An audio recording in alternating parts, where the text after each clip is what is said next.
talk. We overcome by the blood of the Lamb and the word of our testimony. It's everything's sovereign. He work all things out for good. Yep.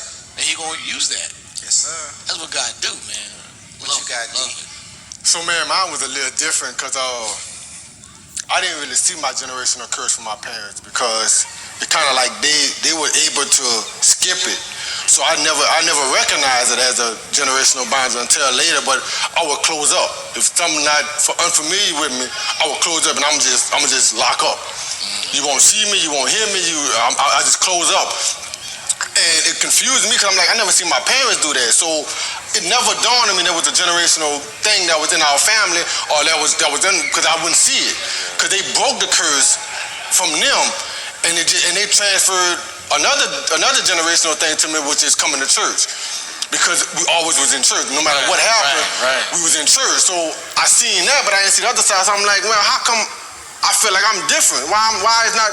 And it wasn't until like later on that I'm like, man, something that God had to come and show me like this something that you always do. Like I didn't even recognize that when something would come up and I didn't like it or I didn't agree with it, I would just close up.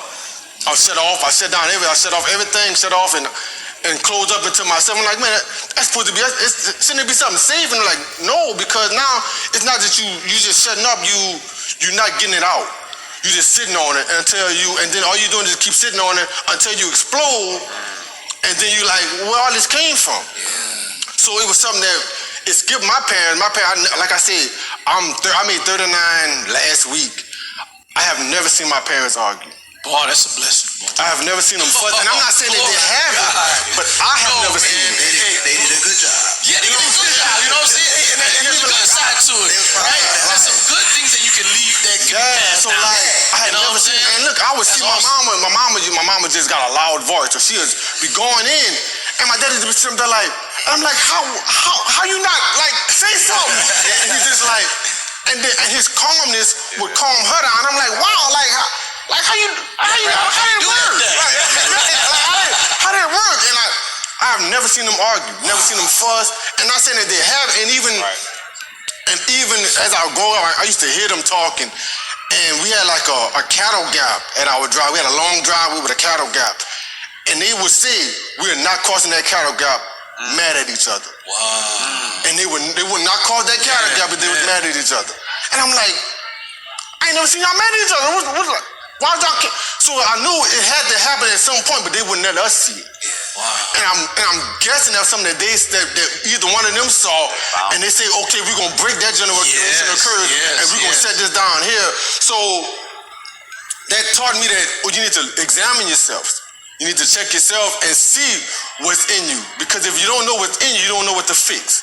And even right now, my dad is doing a discipleship class about what's solid in you.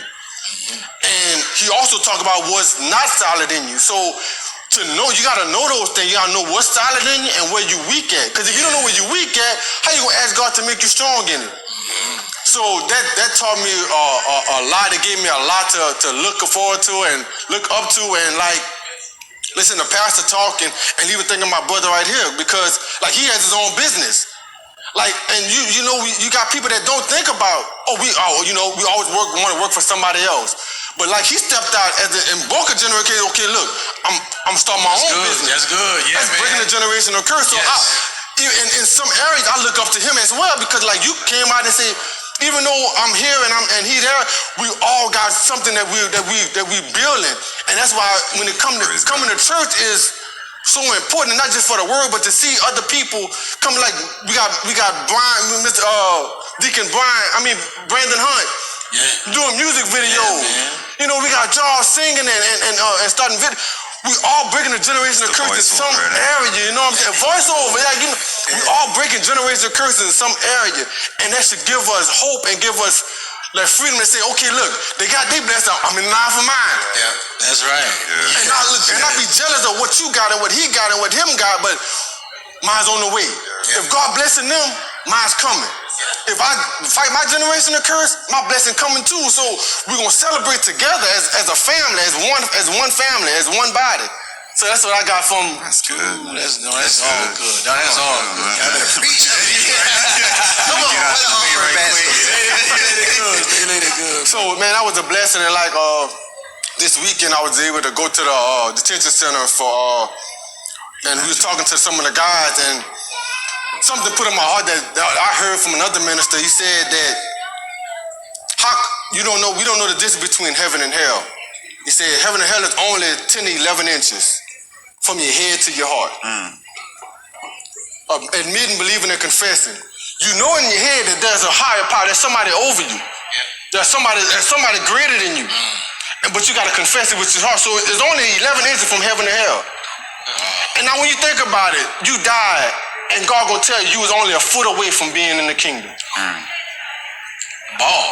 You was a foot of, like, you know how now you think in heaven and hell like a great distance away, but he said you was a foot away from walking into the kingdom. How can you look at yourself and say, look, I miss heaven by a foot? Like that's like you know how hard that'd be. Like right. I'd be like, oh nope, you missed it by a foot. You missed heaven by a foot. So like when you think about that, how can you not want to break these generational curses and miss heaven by 11 inches? That's heavy, bro. I ain't got nothing to add to that. That yeah. I don't know. It just got quiet over here.